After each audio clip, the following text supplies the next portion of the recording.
We're going to start with Daniel over here. Daniel, after benefiting from the programming at the YMCA yourself, you began to volunteer as a counselor in training and to fundraise to cover YMCA costs for other young people that are only 13 years old. What first got you interested in fundraising? Well, my counselor at the YMCA told me that some parents don't have enough money to send their kids to the Y. And she told me about the Partners with Youth campaign, which is the annual campaign that gets all of the scholarship dollars. So she offered me to give a speech at their fundraiser, and I got really excited for it. Very cool. So growing up, I had people that I looked up to. Who are some of your people? Who are some of your favorite people to look up to? I look up to my mother because 18 years ago, when she immigrated to this country, she worked hard to learn English. And seeing her every day taking care of three boys and seeing her determination makes me want to be better and help others think that they can make the world a better place. That's awesome. Now, do you think you're going to continue to volunteer as you grow up? And what kind of volunteer work would you like to be a part of in the future?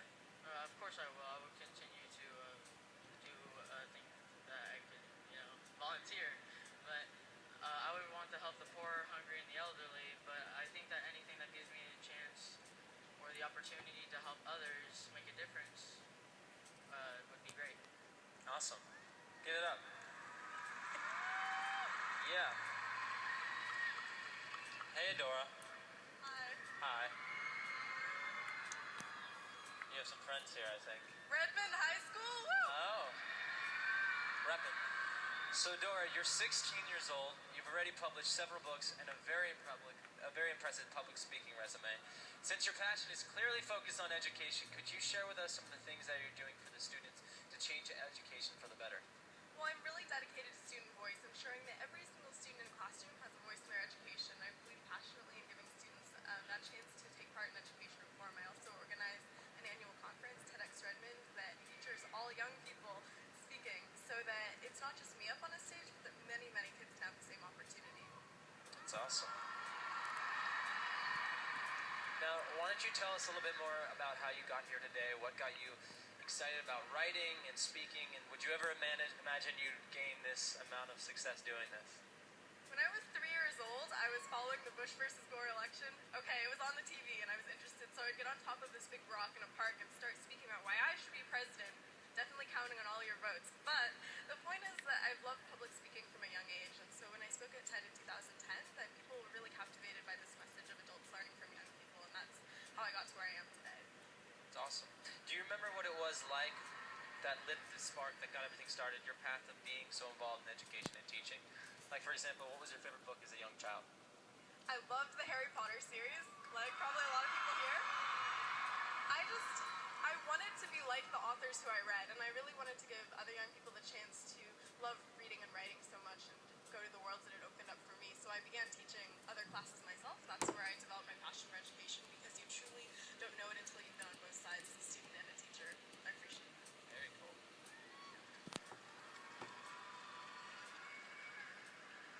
We got Nandi over there. Hey, hey.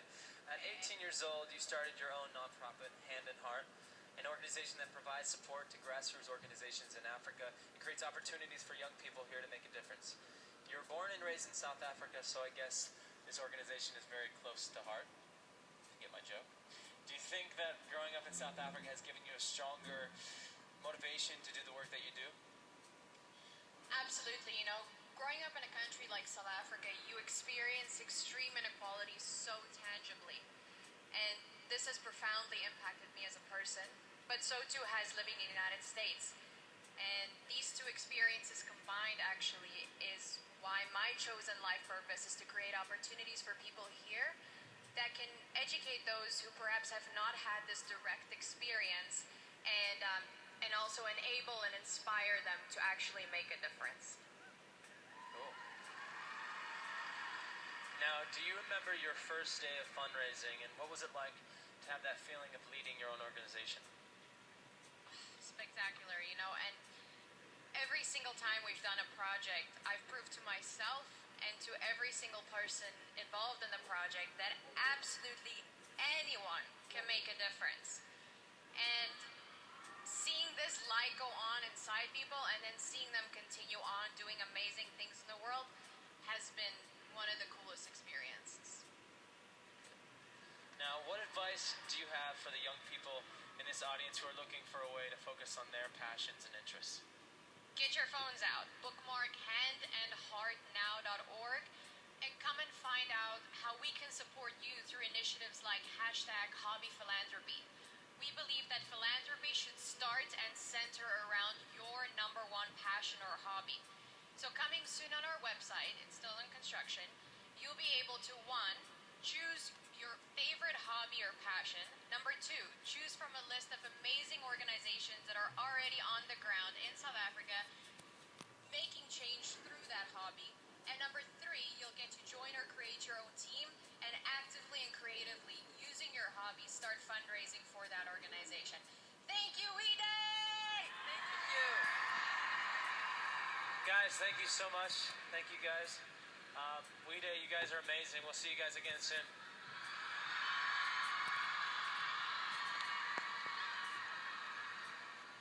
Where we come from